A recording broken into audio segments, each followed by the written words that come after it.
October 8, 1985, marked the beginning of a string of brutal robberies that rocked South Florida. Two masked men used military weapons in a violent spree that threatened innocents.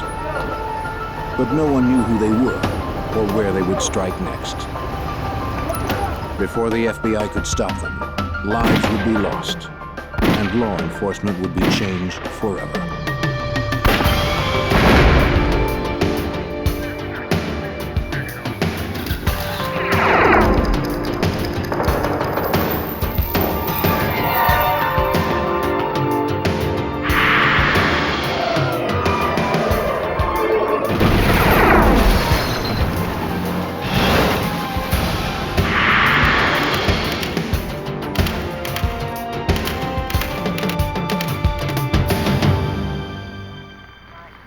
In Miami, a gang of robbers targeted banks and armored cars. They carried assault weapons and weren't afraid to use them. They struck during the day and sometimes twice a day. For a while, they seemed unstoppable. I'm Jim Kallstrom, former head of the FBI's New York office. We knew that to stop these criminals would require stealth, ingenuity, and perhaps a little luck. No one expected to become one of the bloodiest chapters in FBI history. Miami, Florida, 1985. To FBI agents, it seemed a city under siege. Each week, there were 3 to 5 bank robberies. Kidnappings, major drug deals, and shootings were everyday occurrences. But just when it seemed things couldn't get any worse, a new breed of outlaws hit the streets and turned the Miami crime wave into a war.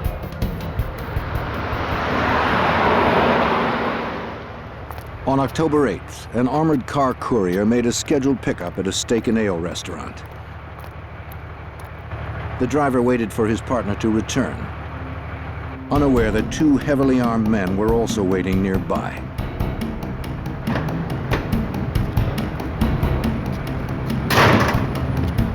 As the guard approached the rear of the truck, the gunman advanced with military-style precision. Hold it! Come out! I can't. Open the door! Open the door! The driver refused to open his door. He drove away following company policy.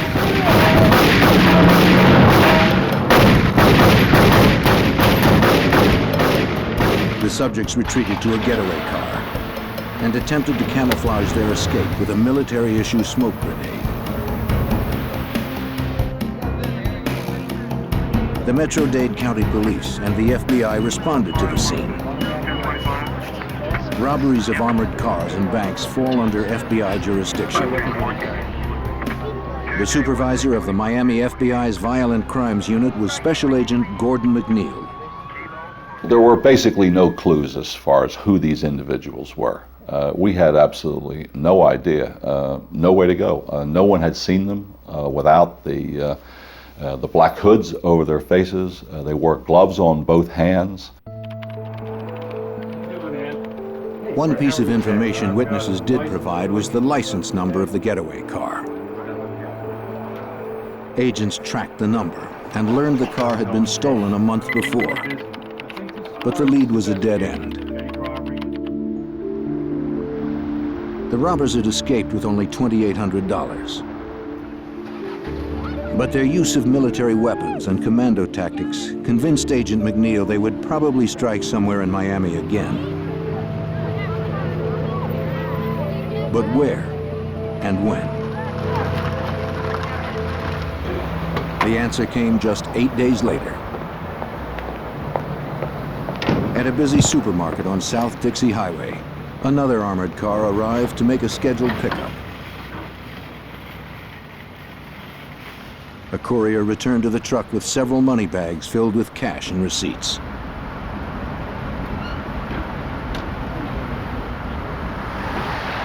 He never saw the car that came around the corner.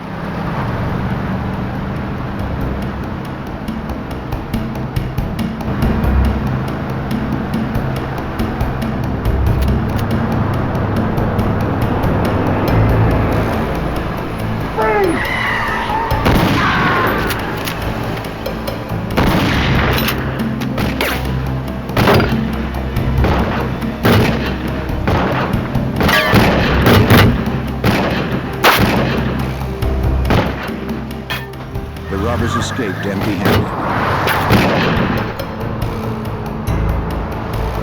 Metro-Dade police and the FBI quickly responded to the alarm. 6 Adam 31 1097. These men were clearly not afraid to use deadly force.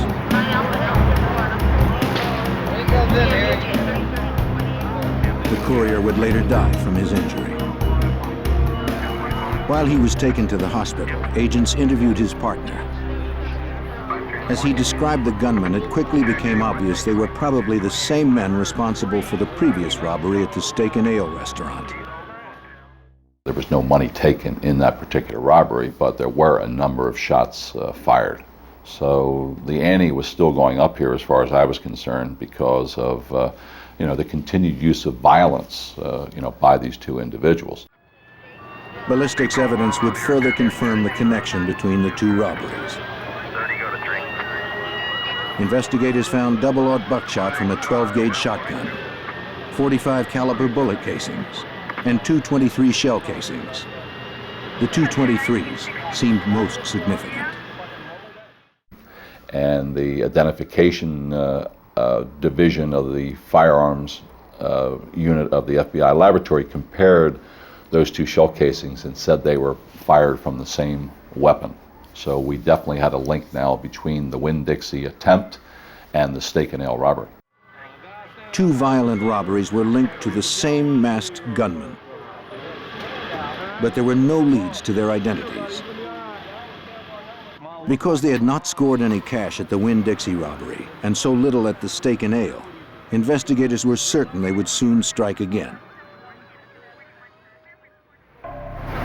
2 weeks later, on Friday, November 8th, a third robbery occurred. This time a bank job at the Florida National Bank. As a teller and a guard walked from the main building to the drive-thru, two masked gunmen emerged from a car.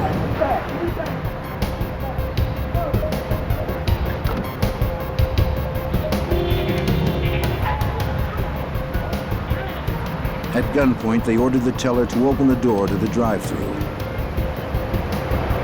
Get it open now! She tried to comply, but there was a problem with the key.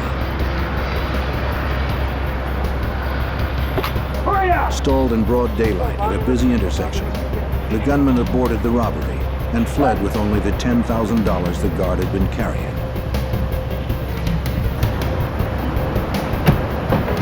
Within minutes, local authorities and the FBI Violent Crimes Unit responded to the scene of the crime. Just a few blocks away from the two previous robberies. This pattern was starting to develop that all these crimes were happening in this same general area along U.S. Highway number 1. FBI interviews with the bank employees confirmed that the robbers were the same pair who'd hit the armored cars. Maybe they figured a drive-through bank would be less heavily fortified than armored cars, easier sources of cash. There was no higher priority in this case. We had to find these guys, and we had to get them off the street before they killed more innocent people. But just an hour and a half later, they hit the Professional Savings Bank only 18 blocks away. Get your hands up! Get your hands up! Get on over there!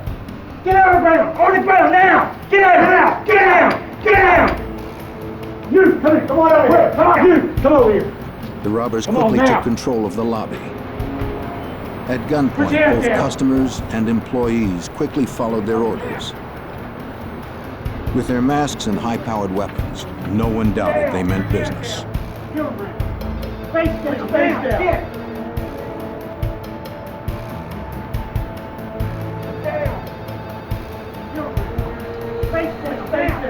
This time, they scored big. Stand! They raced off with over $41,000, delivered earlier that day by Wells Fargo.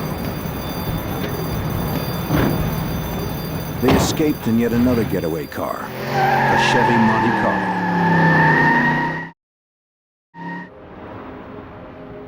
Witnesses had little to tell agents.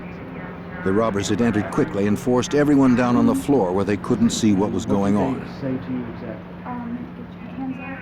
But since the men had actually been inside the bank this time, perhaps the security cameras had captured them on tape. Agents were soon disappointed to learn that the cameras had somehow malfunctioned and nothing had been recorded. It was the fourth robbery in 6 weeks. The heavily armed robbers were looting banks and armored cars in broad daylight. The witnesses in these cases indicated that they felt that these people looked like true professionals. The way they walked, the way they talked, the way they carried the weapons. And I truly believed up until when we finally found out who they were, that we could very easily have been dealing with police officers here or very recent ex-military.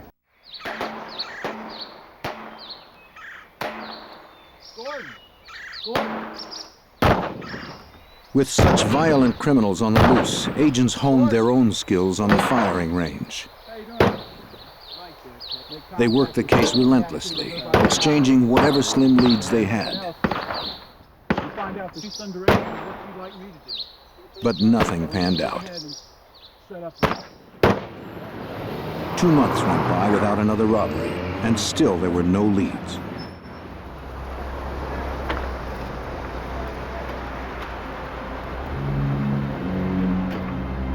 On Friday, January 10th, 1986, William Roberts prepared to make a transaction at the Barnett Bank, just as an armored truck was unloading outside. He looked up from his checkbook and watched as 2 masked robbers shot the guard in the back. As the guard lay on the ground, one of the gunmen shot him twice more.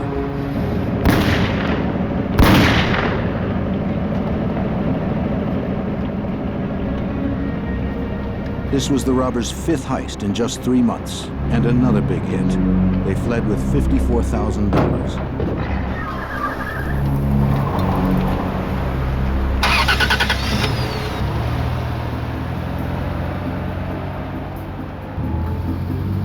William Roberts trailed the men for blocks. Though he maintained a safe distance, Roberts worried the thieves knew he was following them.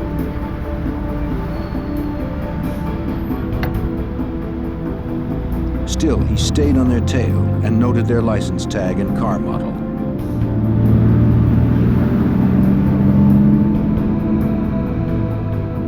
He tracked them to a parking lot where they pulled in next to a white pickup truck.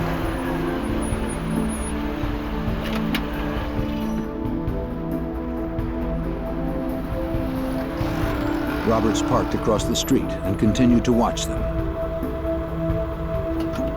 He noted the make and model of the pickup truck, but could not see the tag number. After driving off, Roberts would flag down an officer and tell him the story.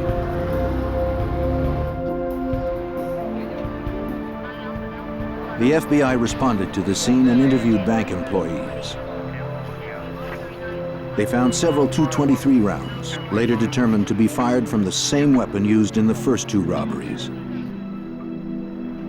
Nearby FBI agents examined the getaway car the robbers had left behind. But William Roberts was the star witness. Thanks to Roberts, the FBI had the first big break in a 3-month string of violent robberies. A check on the license tag of the getaway car revealed the car was registered to a man named Aureliano Brielle. Agents prepared to pay him a visit. Since the car had never been reported stolen, they suspected Brielle was involved in the crimes. They dressed for safety.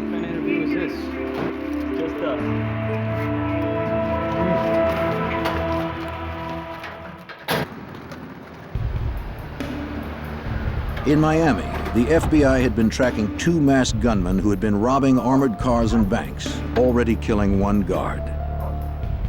Now agents had located the registered owner of one of the getaway cars.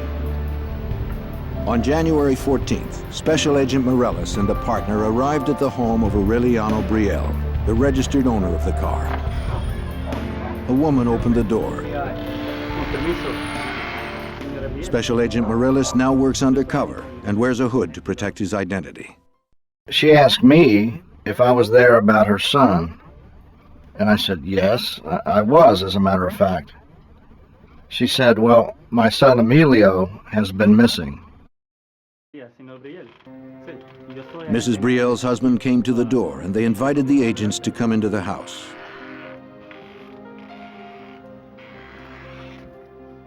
Mr. Brielle explained that his son Emilio had disappeared 3 months ago with the family car, which he borrowed to go target shooting in the Everglades. The Brielles had filed a missing persons report, but heard nothing. They had hoped the agents brought news of their son. But both the Brielles and the agents would be disappointed. The FBI knew nothing of the young man's whereabouts. And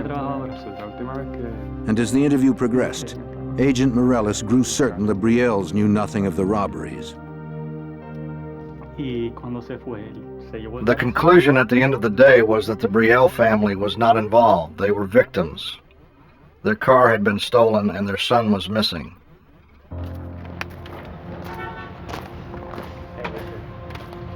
The Metro-Dade Police Department processed the Brielle's car with FBI agents observing.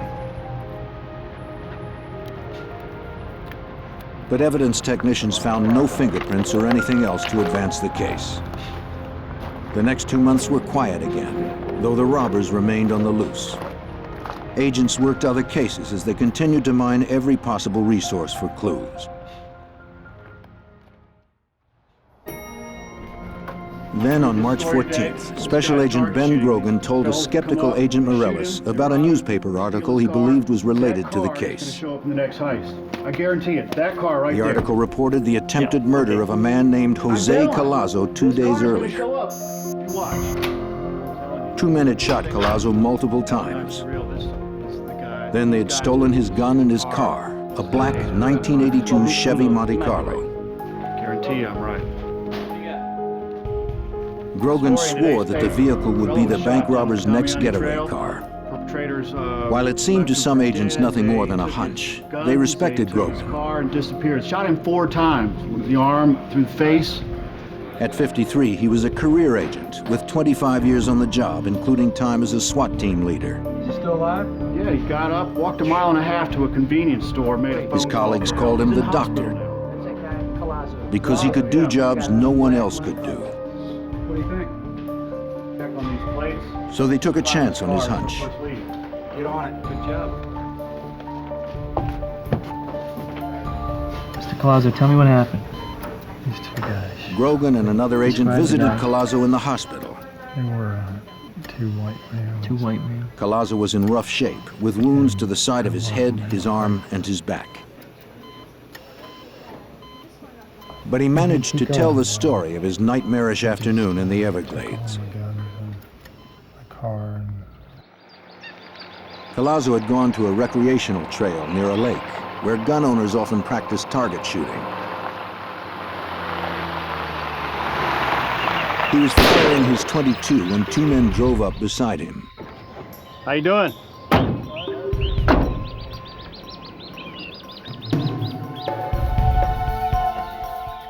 The driver pulled a gun on Collazo, Hold up. Shut up. who somehow had the presence of mind to identify it as a steel blue Magnum revolver. Shut up. He pegged the other man's rifle as a Ruger Mini 14. Shut up. Shut up. Give him the gun.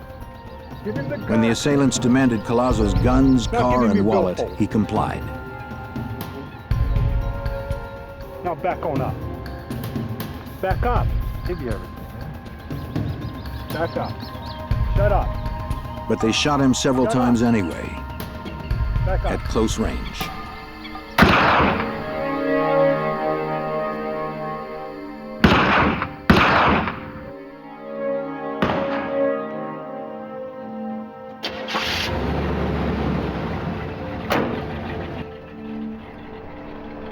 Then they left, taking Collazo's Monte Carlo and their own F-150 pickup truck.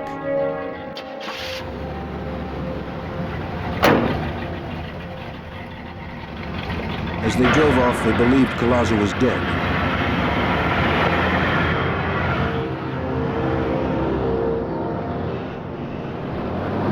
He was just waiting until the shooters were gone. Then he would rally what little strength he had to survive.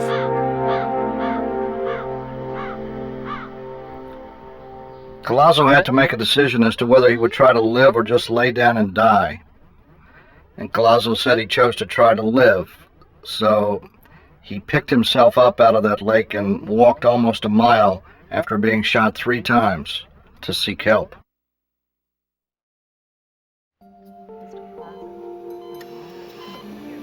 Finding Collazo was the best break in the case so far. He provided the single clue no witness until now could offer: a description of the suspects' faces. They had not worn masks when they assaulted him. Using Collazo's description, a Dade County police artist drew composite sketches of his assailants. The drawings would be made into posters with information about the suspects and their crimes, plus the warning that both men were heavily armed and extremely dangerous.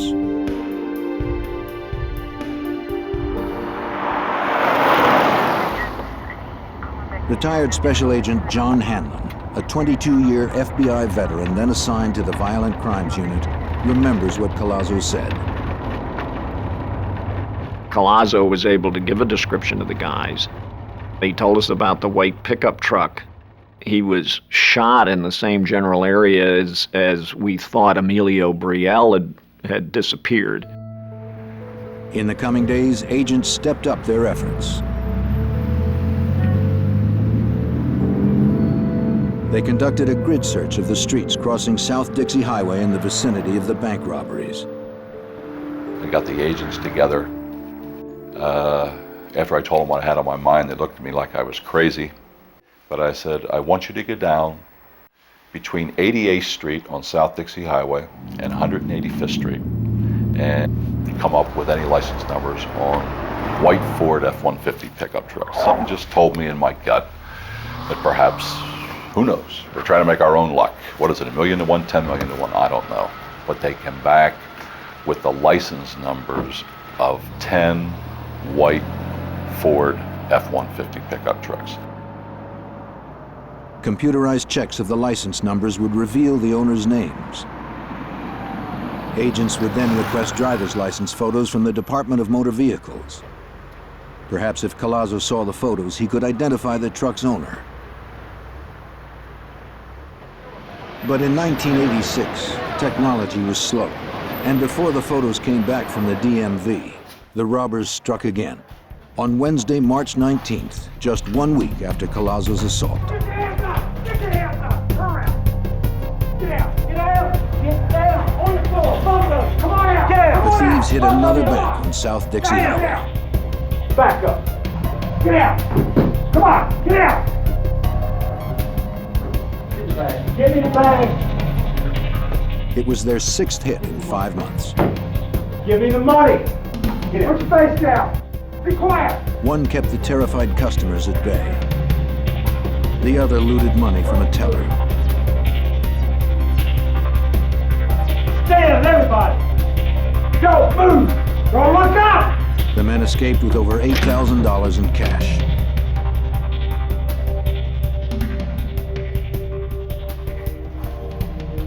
As customers and employees recovered from the assault, an off-duty customs official who had seen the robbers flee called police. He'd noted the make of the getaway car, a black Chevy Monte Carlo, and the tag number, NTJ 891. Just as Agent Grogan had predicted, it was Jose Collazo's car.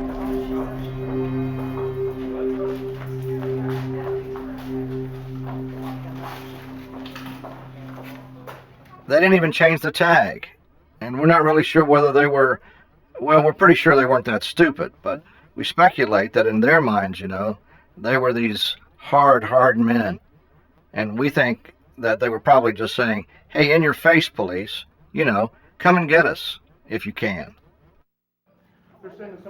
Investigators learned little of value from witnesses.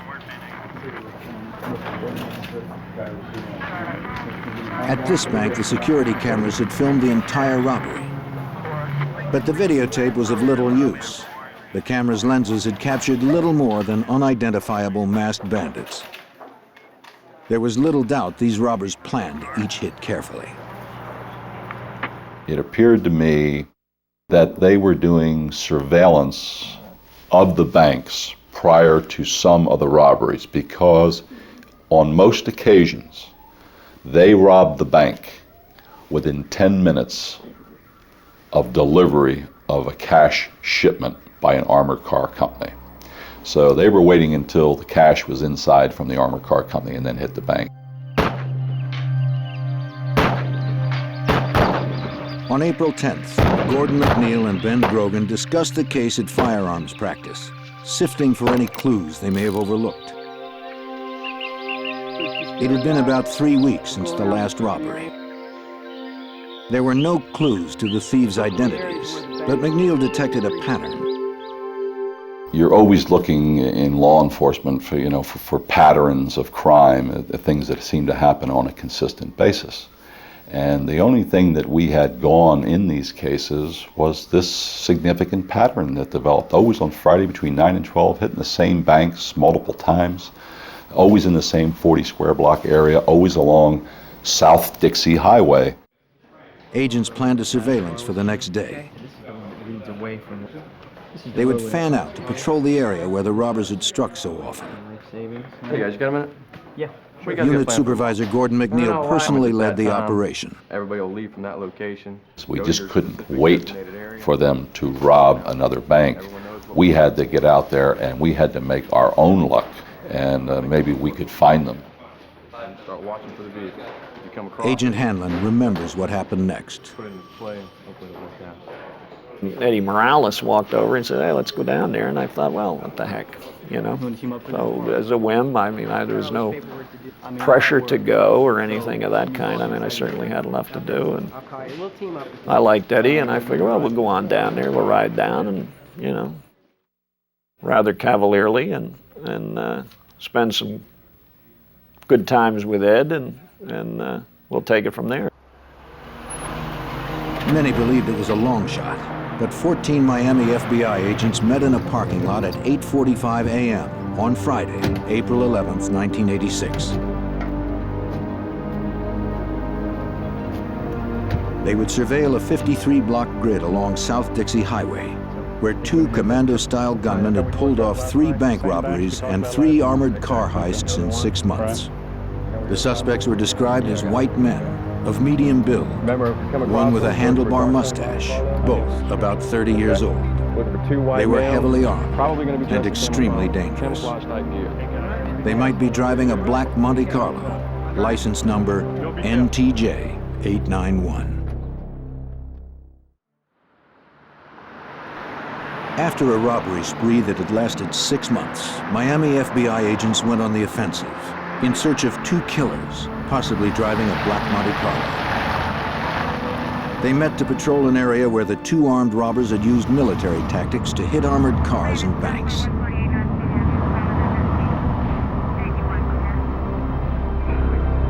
All would be stationed along the major thoroughfare of South Dixie Highway.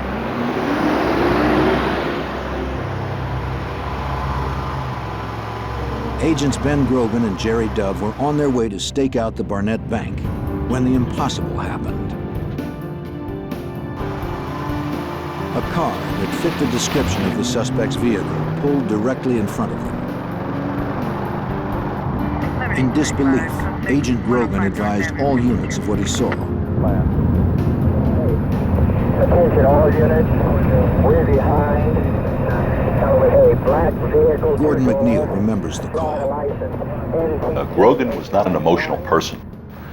Nothing could get Grogan excited. And I still remember his voice. He said, "We are behind a black Chevrolet Monte Carlo, Dade, Florida tag, NTJ 891. He said, "That's the tag, isn't it, Gordo?" I mean, he was just incredulous. Agents Morales and Hanlon were stationed at the Professional Savings Bank when they heard Grogan's call. They began to search for their colleagues. Hanlon was driving, with Morellis working the radio. Hanlon tried to get a gauge on Grogan and Dove's location.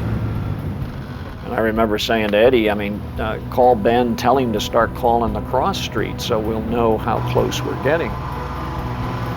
Before Eddie had a chance to go on the air, Ben starts calling off the cross streets, and we're hitting those cross streets,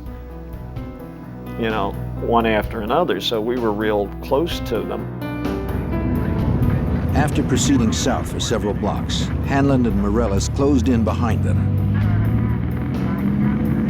The robbers soon suspected they were being followed. Whether they knew their pursuers were FBI or not, the suspects wanted to lose them. They took a right turn on 117th Street into a residential neighborhood, quiet at this time of day.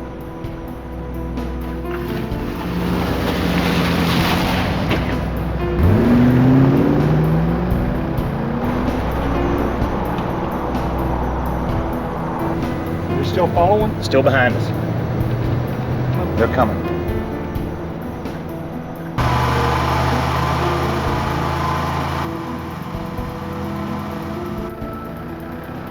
They turned right again, trying to lose the tail.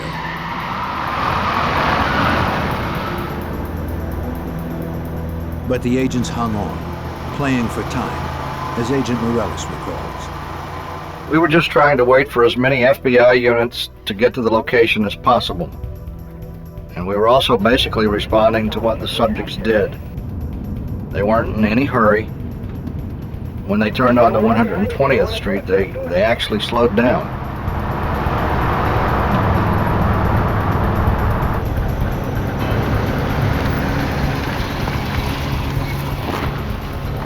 The caravan continued on, with the agents always concerned about endangering innocent bystanders.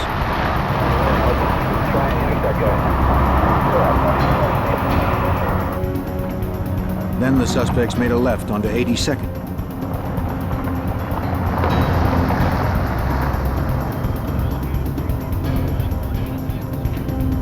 It appeared they were heading back to the busy highway, where civilians would be at risk should a confrontation turn violent.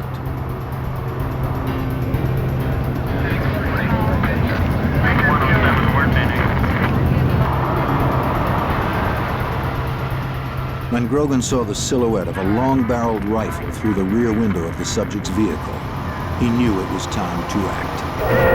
Shut any car stop, let's do it. It was clear the suspects were preparing to do battle. Grogan put the light on his car and ordered a felony stop.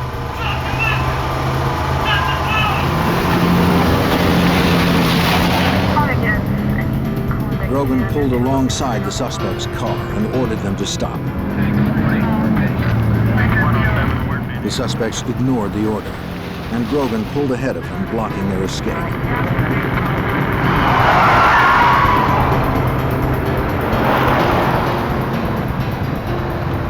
Hanlon and Morellis moved up, boxing them in.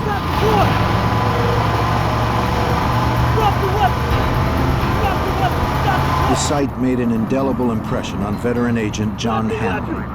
And I'll never forget the man's face. I could pick him out today. He looked like your basic Western bad man.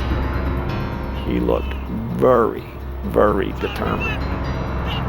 It seemed the suspects were as desperate to prevail as the agents who pursued them.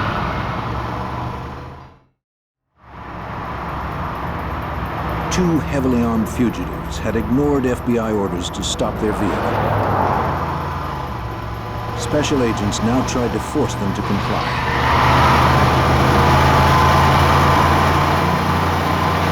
The last to catch up to the group was Agent Richard Manauzi. As he pulled behind the suspect's car, he saw one of the gunmen take aim at Morellis and Hanlon. Manauzi rammed the fugitive's car from behind.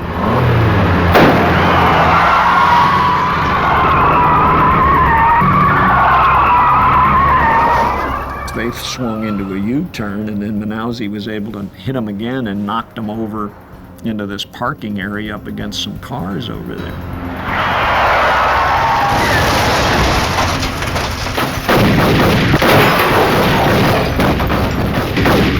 passenger opened fire with a Mini-14 assault rifle. Outgunned, Agent Manalzi crawled to cover. Agent McNeil arrived seconds later, firing at point-blank range.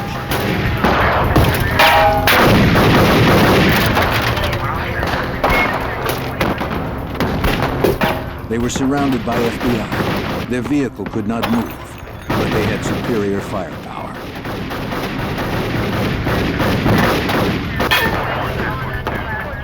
And they refused to surrender.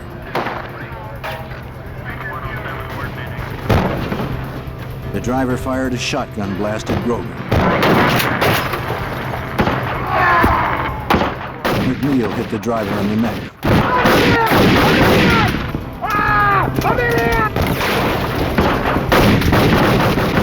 But the semi-automatic kept pumping out the rounds until one finally caught McNeil in the hand.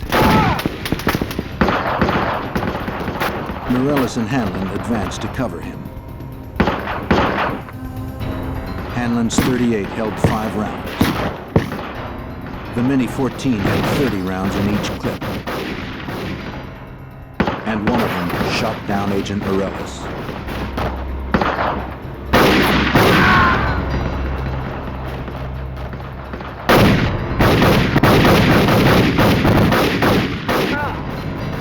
It was all one continuous recollection.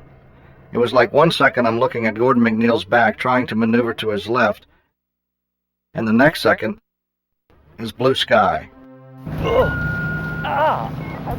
And I looked at my left arm, and my left arm was completely shattered. It was like roadkill.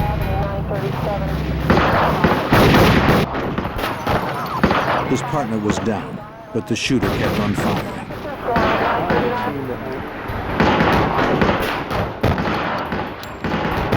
But when he tried to escape out the window, Jerry Dove hit him in the chest with his 9mm.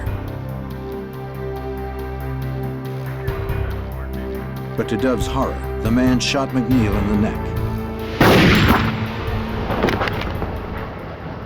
I couldn't move my upper body, I couldn't move my arm, and I couldn't move my legs. So I assumed that I was totally paralyzed at that particular point. I couldn't move. 2 more FBI agents arrived and joined the gunfight.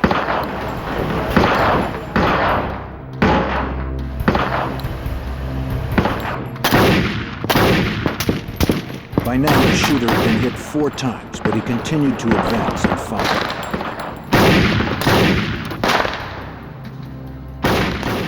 He just made up his mind that he was going down, he was going out, and he was going to take as many of us with him as he possibly could. The agents knew they were outgunned, firing 6 shooters against the suspect's 30-round semi-automatic assault weapons.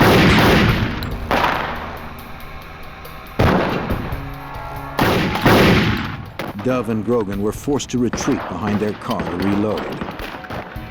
Hanlon, too, reloaded. But the shooter kept on coming.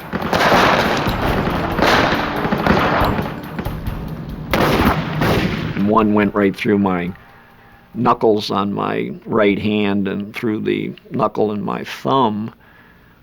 A bunch of lead and whatever went into the back of my arm, and I remember my gun flying. I said, "Ben, I've been hit." As Hanlon tried to retreat under the bumper, the gunman shot him in the groin.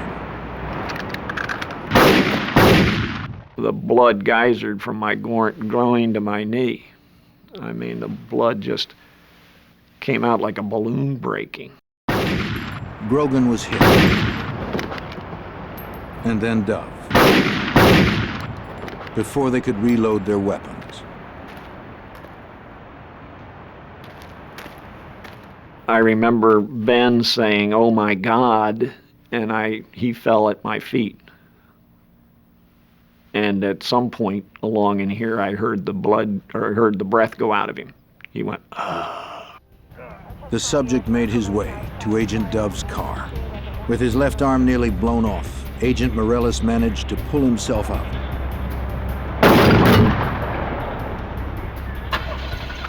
The shooter was trying to flee, and Morellis had to stop him.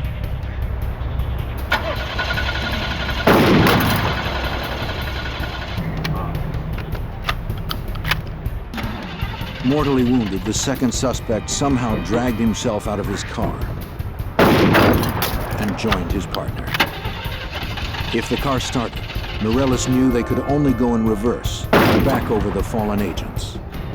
Eventually, I just got angry because I knew internally that I was dying, and my one last thought was, hey, if I'm going to die, I'm going to take these guys with me. I'm going to make sure that they're dead.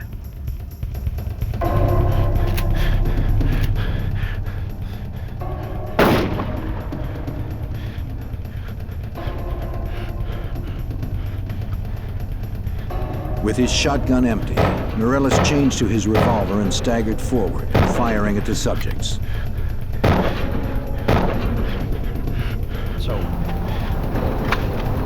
Morellis' shots lodged in the men's spines, killing them both. It was a violent end to the lives of two violent men. Just a few minutes after it began, the bloodiest firefight in FBI history ended in tragedy. 2 agents were dead and 5 wounded. 2 suspects still unidentified had also been killed. Over here! Hurry up! Hey, let's have a killing me, man!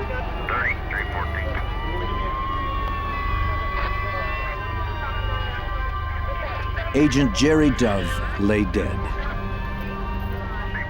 At the age of 30, he'd earned a law degree and fulfilled his boyhood dream of joining the FBI. He wanted to make a difference and had given his life trying.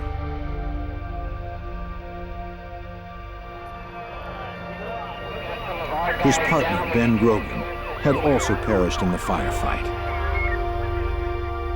He had been just 1 year away from retirement when his wife could finally have stopped worrying about her husband's dangerous career.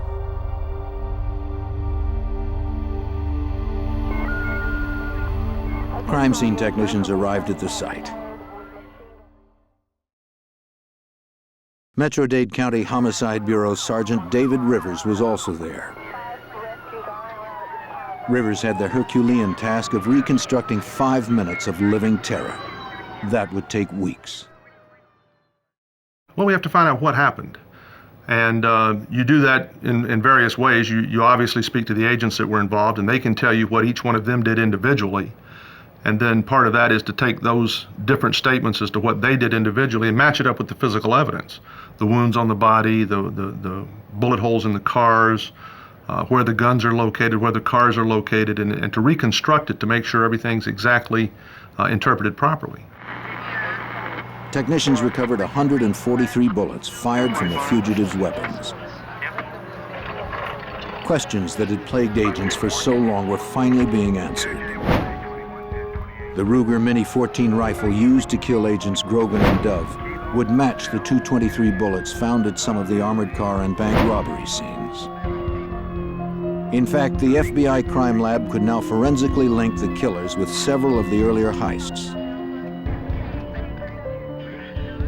And from fingerprints, the agents soon identified the subjects as 32-year-old Michael Lee Platt and 34-year-old William Russell Maddox. But one question remained. What kind of men had wreaked this destruction, and why? Agents could not have been more surprised by what they learned from the killer's friends and neighbors. Instead of outlaws living on the edge, prepared for the ultimate confrontation, Platt and Maddox were known as quiet, family men. Photos showed their families relaxing together. Platt had a wife and 3 children. Maddox was a single dad. They were partners in a landscaping business.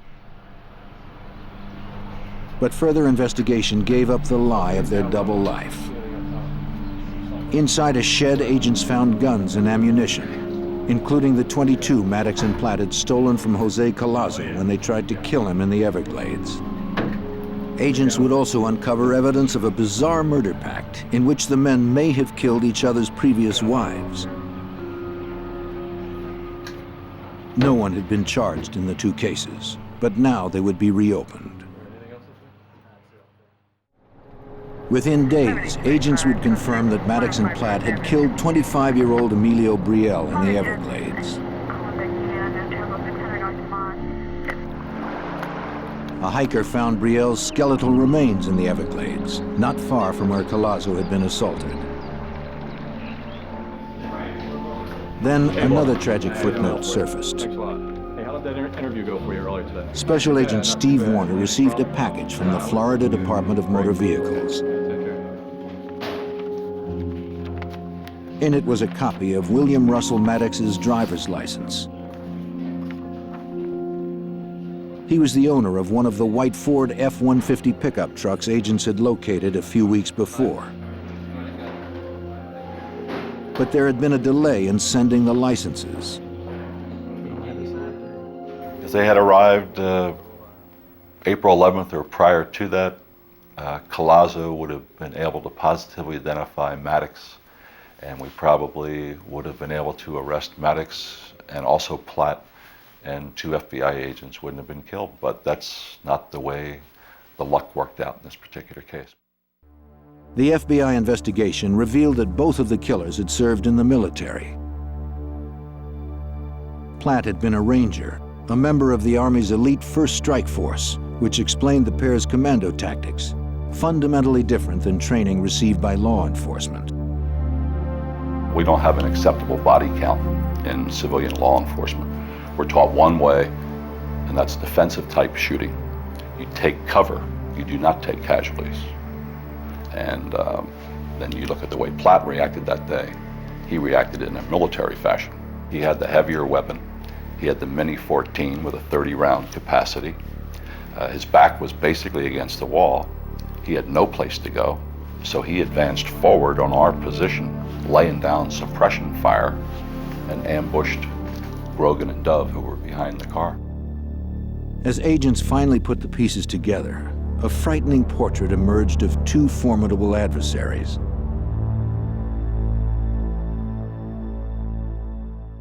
At the end of the shooting, Platt had 11 hits, Maddox had 6 hits.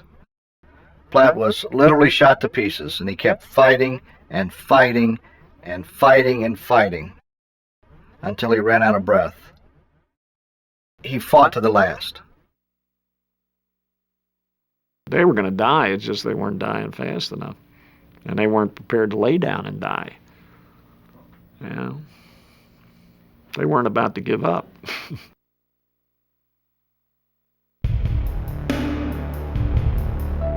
Out of this tragedy came some positive changes that have improved the safety of all in the law enforcement community. Agents and officers now carry more powerful weapons, and their training better prepares them for violent confrontations like the one on April 11th, 1986.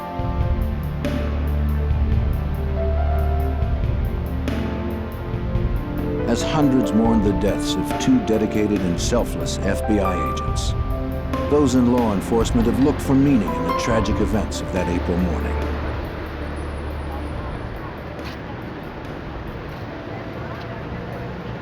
Over the years, Gordon McNeil has found some resolution. The story's not Platt and Maddox. It's not important who they were. It's important to recall the courage that was shown by the agents that day and the FBI. They did their job.